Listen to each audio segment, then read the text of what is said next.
This is Arkies in the Beltway, your look at national politics and the Arkansans influencing the discussions. I'm Alex Thomas, Washington correspondent for the Arkansas Democrat-Gazette, reporting from the nation's capital. Thank you for joining us for this episode of Arkies in the Beltway for the week of November 10th, 2024. Donald Trump goes to Washington again. The former president becoming the president-elect after defeating Vice President Kamala Harris in last week's election. Trump easily carried the natural state with around 64% of the vote. That's according to unofficial numbers from the Arkansas Secretary of State's office. Voter turnout dipping slightly from the last presidential election. The Arkansas Secretary of State's office reporting unofficially that just under 65% of registered voters cast a ballot in this year's election, compared to around 67% 4 years ago. Arkansas's 4 members of the U.S. House of Representatives winning their re-election bids.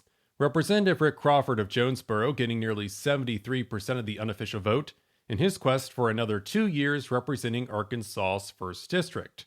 Crawford says it's been an honor representing Arkansans, a job he's had since January 2011. It's not always easy, but it's definitely fulfilling and worth it to be able to deliver results for folks here in the 1st District of Arkansas. And I think that there's an element of trust there that's been built over now 14 years, and I'll get another opportunity to build on that and move forward. Representative Steve Womack of Rogers joined Crawford on the Hill 14 years ago.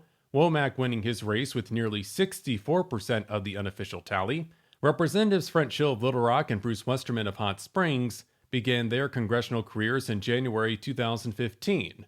Both lawmakers had successful election nights, Hill winning with 59% of the unofficial vote in the 2nd District, and Westerman winning with 73% of the unofficial vote in the 4th District. Hill on the longevity of the Arkansas congressional delegation. We have an experienced delegation that works well together, that believes, I think, very much and is in touch with Arkansas families' views on economic policy, social policy, opportunities for the pursuit of happiness in their own families. And that's why we've been on the Hill for so long. But we also, in my judgment, work great together when it comes to looking for ways to benefit our state and all the families in it. Hill celebrated his victory at the Republican Party of Arkansas headquarters in Little Rock. Across the Arkansas River in North Little Rock, Arkansas Democrats spent last Tuesday watching election returns come in. Rondy Govins challenged Crawford for the 1st District seat. Govins says he still wants to help people, even if it's not in public office. Politics isn't something that you should ever really make a career out of, and we politicize way too much stuff. There's some things that shouldn't be politicized. There's some things that shouldn't be a political debate. Marcus Jones unofficially captured 41% of the vote in the 2nd District contest. A retired Army colonel, Jones says his campaign has nothing to be ashamed of. We offered contrast to a lot of people, and tens of thousands of people are interested in that. As election officials across the country continue to count ballots, federal lawmakers are preparing for a second Trump presidency and a new Congress. Republicans capturing control of the Senate, flipping enough Democrat-held seats to take the majority. This puts Senator John Boozman of Rogers in line to become chair of the Senate Agriculture, Nutrition, and Forestry Committee.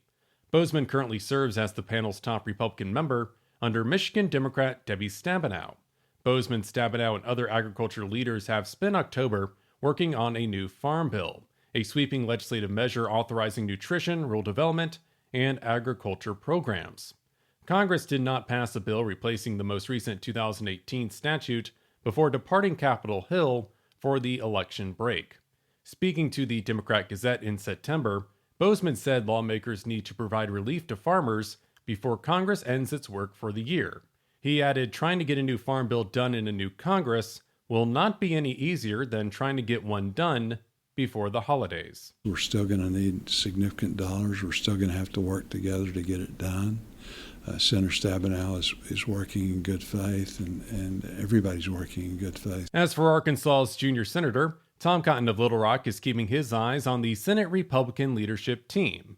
Cotton running to become the next Senate GOP conference chair, a role responsible for shaping the messaging from Senate Republicans. Cotton is a stalwart ally of Trump, and his name has popped up as a possible member of a second Trump administration. The Democrat-Gazette asked Cotton in late October about if he had any interest in being part of Trump's cabinet. If he does win, he's got a lot of great picks, I'm sure, for every important job, and I'll let him make those decisions. But I'm very happy being the senator from Arkansas I have. It's been a real blessing for this last decade, and I'm excited about the prospect of being even more effective for Arkansans as a member of our leadership in the conference chair role. In Congress's lower chamber, 3 of Arkansas's House members could serve as committee chairs. Crawford has expressed interest in leading the House Transportation and Infrastructure Committee. He currently oversees the subcommittee handling highways and transit issues. Hill wants to chair the House Financial Services Committee, a move up from his current role as committee vice chair. The congressman has cited his background as a reason he should lead the full committee. Hill's resume includes working in the Treasury Department during the George H.W. Bush administration and leading Delta Trust and Banking Corporation back in Arkansas. Hill last week speaking to the Democrat-Gazette. That committee is the Access to Capital Committee. We don't have a mortgage for our home. We don't start new businesses without access to capital, both debt and equity capital. Something I take a lot of pride in because that's been my whole career. So I hope that works out. Westerman would continue to preside over the House Natural Resources Committee, continuing his chairmanship. Womack serves as a senior House appropriator, currently leading the subcommittee handling matters on transportation, housing, and urban development. The Democrat-Gazette has full coverage of the 2024 election cycle and races across the natural state.